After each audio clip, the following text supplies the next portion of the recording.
मैं रजनीवाला का हस्बैंड हूँ, इसको मिलिटेंटों ने मार दिया।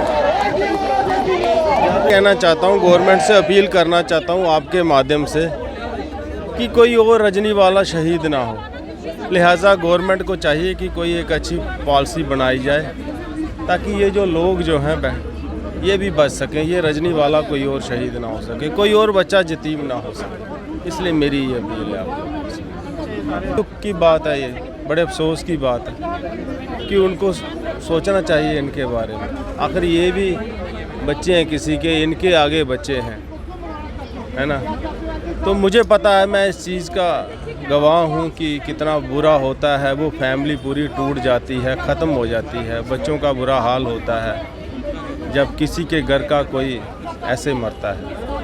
तो लिहाजा मेरी सरकार से ये बेनती है हाथ जोड़ के कि कोई ऐसी पॉलिसी बनाया जाए ताकि कोई और रजनीवाला शहीद ना हो सके, है ना। और जो शहीद हो जाते हैं उनके परिवार की भी देखभाल करे गवर्नमेंट। एलजी साहब आए थे हमारे घर में, तो उनसे हमने कुछ मांगे रखी थी।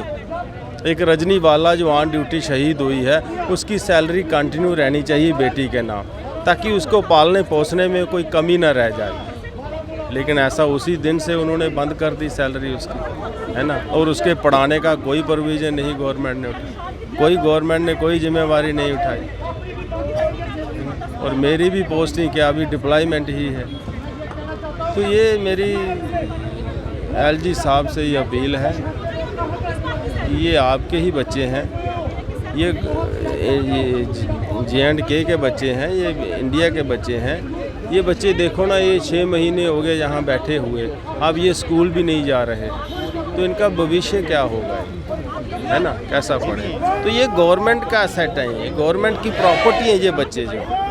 तो लिहाजा मेरी रिक्वेस्ट है एलजी साहब से कि गवर्नमेंट से, इंडिया गवर्नमेंट से, कि कोई और रजनीवाला शहीद ना हो। हाँ जी सर, हमारी एक ही डिमांड थी, बड़ी जेन्युइन डिमांड थी, ट्रांसफ़र पॉलिसी। कि अगर कोई रिक्रूटमेंट प्रोसेस है उसके साथ ट्रांसफ़र पॉलिसी हर एक जगह होती है, तो हमारे साथ कि हमारे लिए क्यों नहीं।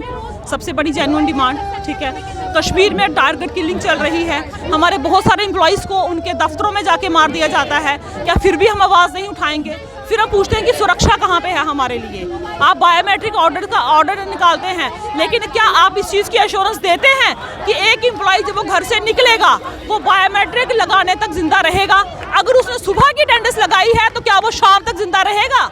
क्योंकि स्कूल में ही मार दिया जाता है, ऑफिस में ही मार दिया जाता है। रजनी मैम ने सुबह 10 बजे बायोमेट्रिक लगाया था, 10:30 बजे उनको मार दिया गया था। क्या ये सरकार की जिम्मेवारी नहीं बनती है? जब सरकार इस तरीके की अपनी रिस्पॉन्सिबिलिटी नहीं उठा सकती है तो सरकार को ऐसे ऑर्डर्स निकालना सोचना चाहिए। अगर हम सिक्योरिटी पॉइंट ऑफ व्यू से देखें तो वहाँ पे हमें हिदायत दी जाती है जब हम वहाँ पे काम करते हैं कि आपके आने जाने का समय एक जैसा नहीं होना चाहिए।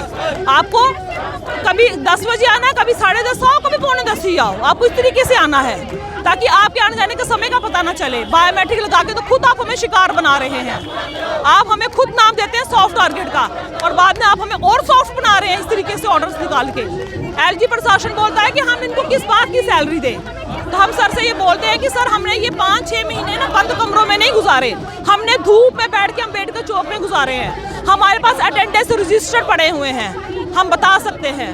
ड्यूटी देना बड़ा आसान काम है, लेकिन धरने पे बैठना, अपने बच्चों के साथ बैठना बहुत ही मुश्किल काम है। आप सैलरी बंद करते हो, आप हमें ये बताइए क्या हमारी सैलरी पर सिर्फ मैं ही अपना खर्चा चला रही हूँ? मेरा परिवार नहीं चल रहा उस पर, मेरे बच्चे नहीं उस पर पल रहे हैं। उनका क्या कसूर है जो 5 मिनट स्कूल में सूझ कर घर बैठे हैं, धरने पे बैठे हैं, ये सामने बैठे हैं आपके, इनका क्या कसूर है? जब आपसे खुद ही काम नहीं हो रहा तो आप इल्ज़ाम हम पे लगाएंगे। आपके जरिए